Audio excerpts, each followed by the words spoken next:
Hi everyone, JJ here with The Art of Value. Welcome, where it's time for another Alibaba update. My last episode was about Alibaba's latest earnings, a return to growth. So some positive things happening with the company. But what about the Chinese economy in relation to Baba stock and the stock market in general? We're going to get into that a little bit today. Over the past week, China's policymakers have rolled out measures to help support the stock market, to stabilize it, stop it from falling, and maybe to help it grow. The measures included a 50% cut to stamp duty on stock market transactions and a reduction of the minimum ratio for margin purchases. It included measures to slow the pace of IPOs and to make it harder for major shareholders to reduce their holdings, to sell their holdings. This comes after Beijing told major institutions like insurers and pensions to buy and hold stocks for the medium to long term to help stabilize prices. So a lot of this happened over last weekend. So on Monday, the market rose 5%. There was excitement there, but it fizzled out quickly, and the index ended the day about 1.2% higher. So it didn't have much impact. We've had a few days since then. Some stocks have gone up. It's had not a bad week. PDD came out with stellar earnings, and it's risen quite a lot. We'll look at that, and Alibaba's risen a little bit. So whether these measures stabilize the market much remains to be seen, but some stocks have been doing okay this week, some others not. It's been reported that foreign funds actually accelerated their selling on Monday after the measures, and it's going to lead to August being a near record for outflows of foreign funds from the Chinese market. I was listening to a Bloomberg podcast last night, and they were talking about the possibility of China being uninvestable again. That's come up over the last year or so. US officials visiting China mentioned that on a train ride between Beijing and Shanghai, apparently. Not when they're talking with Chinese officials, but just casually, sort of a veiled threat to China that was really in terms of foreign investors pulling out if Chinese policies aren't more open, more amenable to Western interests. As I said in my last episode, not all investors are pulling out, especially value investors. When they hear the word uninvestable, that's when value investors tend to prick up their ears and go in and say, is there anything worth investing in here when everybody else is running away? Run into the fire while everybody else is running away. Is there something of value? Are the media headlines of doom and gloom overblown? And is there something worth investing in here? Now, of course, China's real estate market has been a big part of the problem and also a big part of the negative sentiment for really over a year and recently as well. If we see this recent headline, we can see Evergrande shares in the crisis hit Chinese developer plunged by 80%.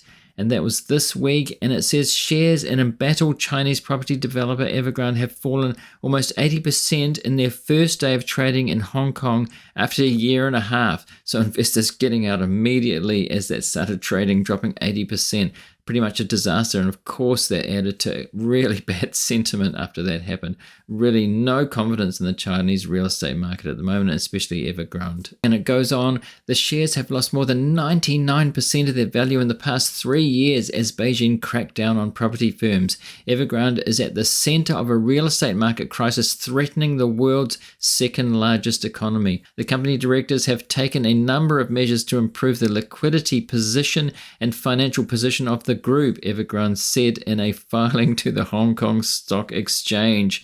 It didn't help the share price though. It didn't inspire confidence whatsoever. So the news there, they're trying to bolster the stock, keep it going, but it's really collapsed. Certainly there has been a bit of doom and gloom as far as Wall Street goes. Both Morgan Stanley and Goldman Sachs have lowered their targets for Chinese stocks over this past week. Now with all this going on, there was actually positive news from Alibaba. As I mentioned in that earnings episode, a return to growth for Alibaba. And there's a lot going on in the company that's positive, especially with that first full quarter after the pandemic opening, after the restrictions lifted there. So they've been doing well for this past quarter, and before that, more and more profitability, becoming more efficient and return to growth. Now, if you're getting value out of this episode so far, do think about subscribing if you're not already. You can get the video on YouTube or on Spotify and the audio elsewhere, wherever you listen to your podcasts. And thanks to all those who follow and subscribe already. Alibaba is also coming out with AI developments as well, including this. Alibaba rolls out AI models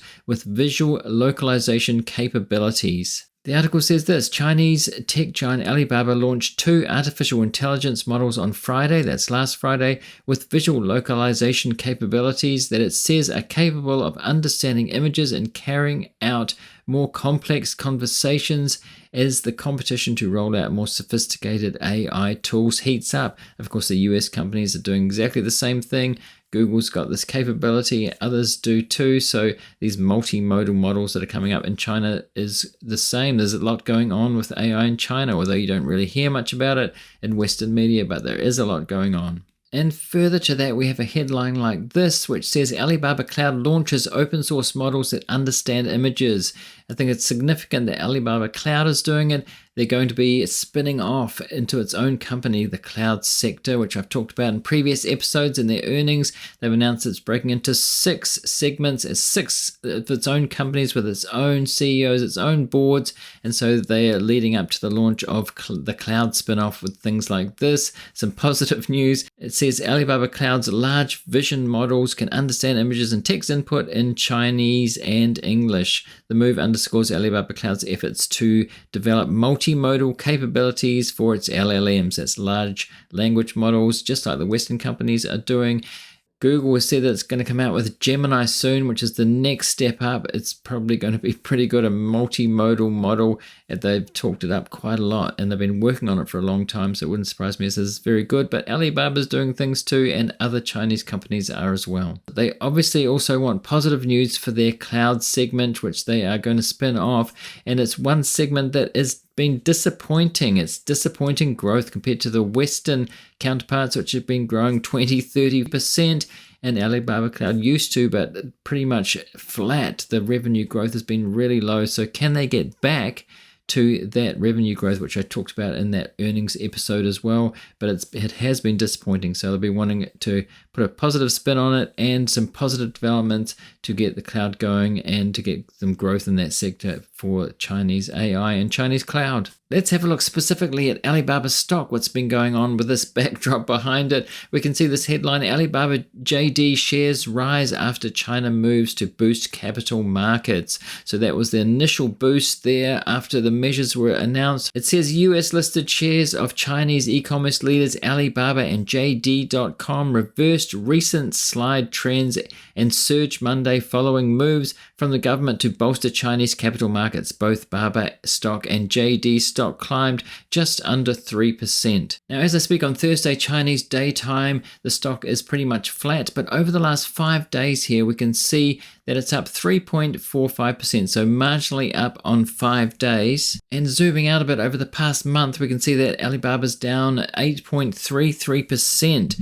And zooming out more over the past 6 months, it's actually up 4.11%. So it's been going up and down a bit, sort of quite flat there if you're looking at the screen, if you're watching on video on YouTube or on Spotify video as well. And if we zoom out further for the year to date, it's up 1.82%. So really pretty much going nowhere for the whole year so far. And over the past year, it's down 1.84%. So really going nowhere for a year, but at least it hasn't been going down. It's sort of being flat. And then over the past 5 years, when we zoom out further, of course, we can see the full picture. It's down 46.49% over 5 years. So it's a terrible performance. And if you're looking at the chart there on video, you can see it went to that peak in late 2020, October 2020, that peak was, and then it's been going down, and sort of just been trading in a zone flat for all of this year. However, I did want to compare this to another stock, PDD Holdings, which owns Pinduoduo and of course Temu, which is making aggressive expansion internationally, including in the US.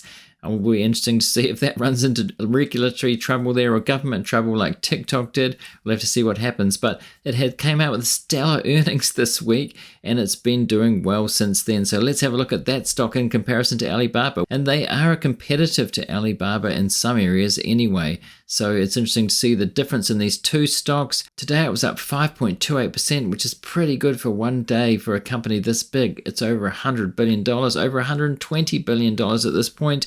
So over the past 5 days, it's up 23.9%, 66% revenue growth. So it kind of surprised the market. And this is given this Chinese backdrop, this economic backdrop where there's doom and gloom around and they are expanding internationally. I might go into PDD at another time if there's interest in doing so, because it's a very interesting company. So for the past month, it's up 9.26%. So it was going down, and that earnings saved it, and it's taken off since then. And year to date, that makes just over 16% gain for the year, which is definitely better than Baba. And for the past year, it's up 37.64%, which is really strong considering what's been happening in China and the Chinese market. So some stocks, some companies are doing very well even under the circumstances. And over the past 5 years, we zoom out, it's actually up 407%. So it's been doing very well. You can see the bubble there. There was a bubble. It kind of got carried away there as the same time as the US tech companies did. The emerging tech companies at kind of about the same time, it was coincided with that. You can see that early 2021, it was a peak. But then over 5 years, it's still over 400% over that time. So